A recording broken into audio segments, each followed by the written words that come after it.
From late January to early March 1968, American, Australian and troops from the Army of the Republic of Vietnam, better known as the ARVN, fought to stop the North from taking over the then South Vietnamese capital. Running battles between Viet Cong and the North Vietnamese army took place in the city over the near 4 months of fighting. In this video, we'll look at some of the kit and equipment of the often overlooked and misunderstood ARVN troops fighting over that period. If you enjoy my videos, please consider leaving a like and subscribe to the channel if you haven't already. Thank you. Here we see an ARVN machine gun team setting up their M60. The soldier to the left looks to be wearing American OG 107 fatigues. The olive drab uniform was introduced in 1952 during the Korean War and was worn by US personnel earlier in the war in Vietnam.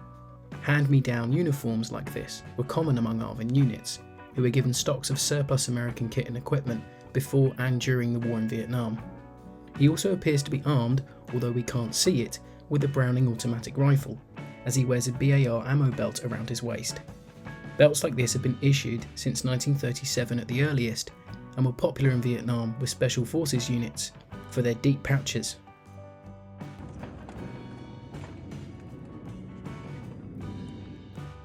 As he turns around, we get a better look at the back of his webbing setup. He has a set of M56 suspenders and what appears to be an M60 ammo bag slung across his back, or perhaps an M56 field pack for use as an ammo dump pouch, something that wasn't readily available at the time.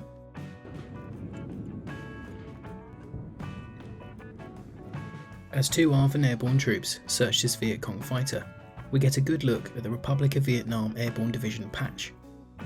The division was active from January 1st, 1948 to April 30th, 1975. The division, alongside ARVN Ranger and Marine units, were thought of as some of the best troops that the ARVN put to use during the Vietnam War. However, the ARVN should not be remembered as a second-rate force. The division was nicknamed the Angels in Red Berets, and their motto, translated into English, was Angels Kill Communists. These airborne troops wear ARVN Erdl camouflage uniforms, designed using a similar cut of that of the OG 107 uniform. The ARVN Erdl camouflage pattern was derided from French patterns from the 1940s, but had been redesigned by the mid-1960s, and was essentially a copy of the American Erdl patterns that had started to be issued in-country in the late war period. Both men wear M69 flak jackets, which were commonly worn during urban fighting in Vietnam, but were often discarded in jungle environments as they could dehydrate the user.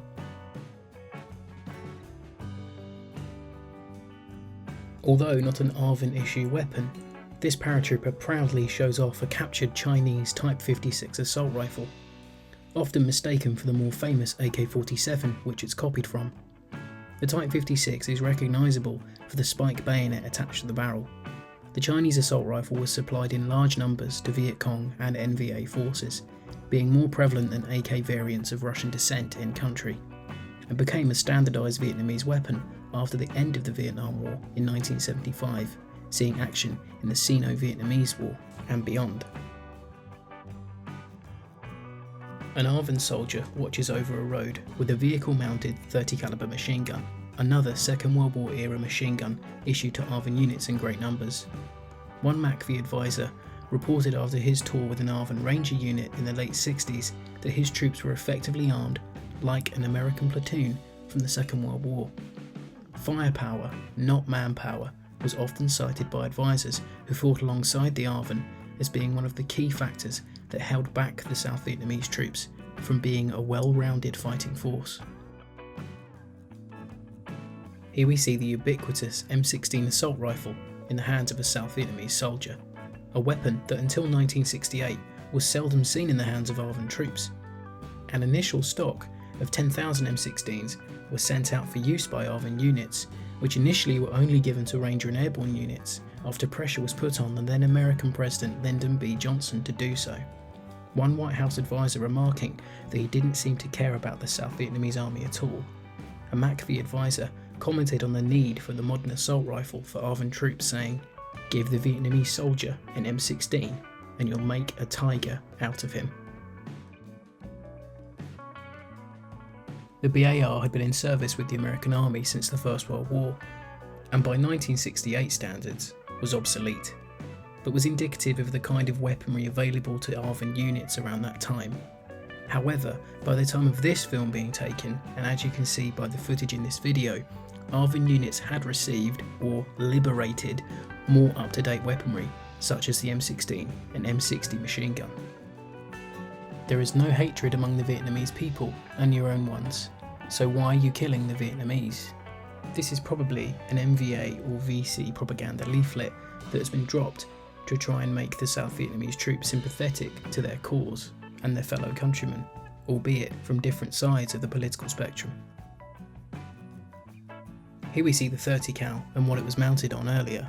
This looks to be a Dodge M37 that had been in service with the American Army since 1951 and was a rugged truck with over 63,000 of them being produced from 1951 to 1954.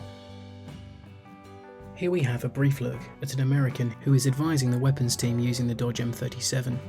He wears a boonie hat and has a captured Chi-Com, Chinese Communist, Type 56 chest rig slung over his waist.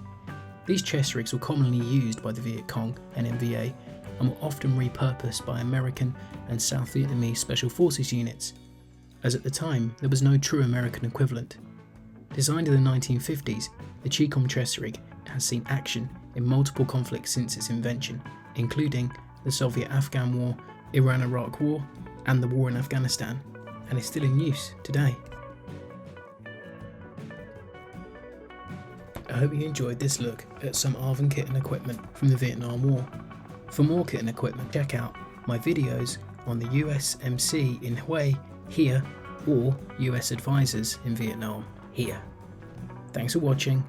Please like, share and subscribe, and I'll catch you again soon.